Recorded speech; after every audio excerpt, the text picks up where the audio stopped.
organization getting absolutely fried after what Stephanie White had to say about this new signing, Kyra Lambert. $1 million sports performance center for the Fever in the heart of downtown Indianapolis. Construction on the 3-story, 108,000 square foot training complex. What if I told you the Indiana Fever don't even have a real scouting department? That's not a joke. They do not have a scout. I repeat, they do not have a scout employed. It's something their own coach basically admitted.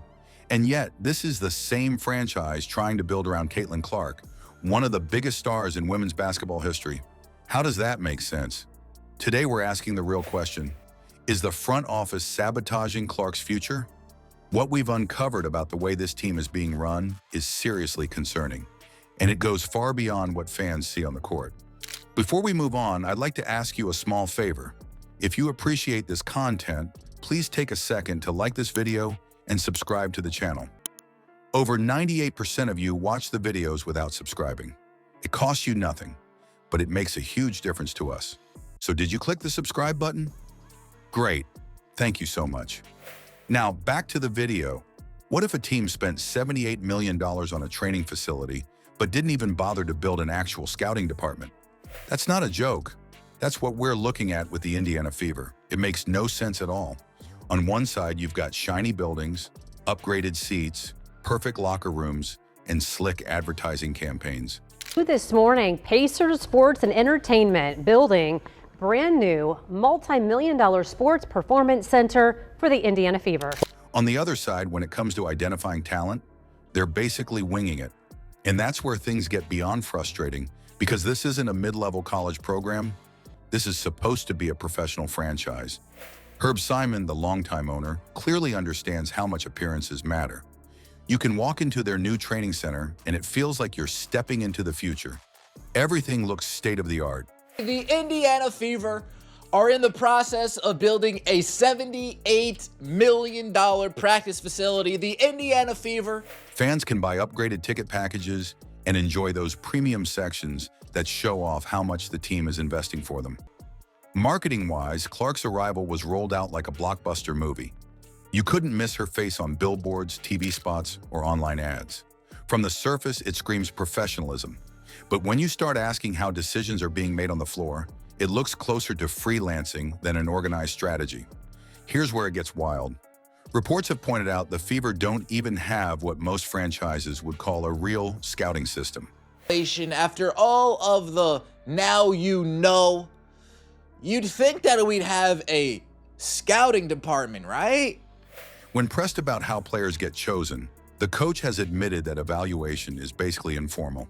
Nothing like the structured film breakdowns, analytics, or in-person scouting that other teams rely on. Think about that. Imagine the NFL drafting a quarterback strictly from watching his best throws on YouTube highlights. Nobody would accept that as serious team building, yet with the Fever, that looks like business as usual. And there's a perfect example, Kyra Lambert. She got signed in 2021, even though she had never actually played in the WNBA. Organization getting absolutely fried after what Stephanie White had to say about this new signing, Kyra Lambert. I don't want to beat a dead horse at the Kyra Lambert thing, but she hasn't even played remotely close to the WNBA level. When the coach himself admitted he really didn't know much about her background, fans were left shaking their heads. That's like hiring an employee you haven't even interviewed just because they look decent on a resume. In pro basketball, where every roster spot matters, that kind of decision-making isn't just careless, it's dangerous. Right. It seems as if the overseas scouting department, some YouTube highlights, some clips. Now add Caitlin Clark to the picture. She's not just another draft pick. She's arguably the biggest incoming star the league has seen in years. And instead of offering her a strong support system with proven depth across the roster, the Fever are placing an unfair amount of weight directly on her shoulders. Whether she's running the offense, pushing the pace, or trying to cover for teammates, so much of their success depends on whether she can stay upright and healthy. Absolutely no way.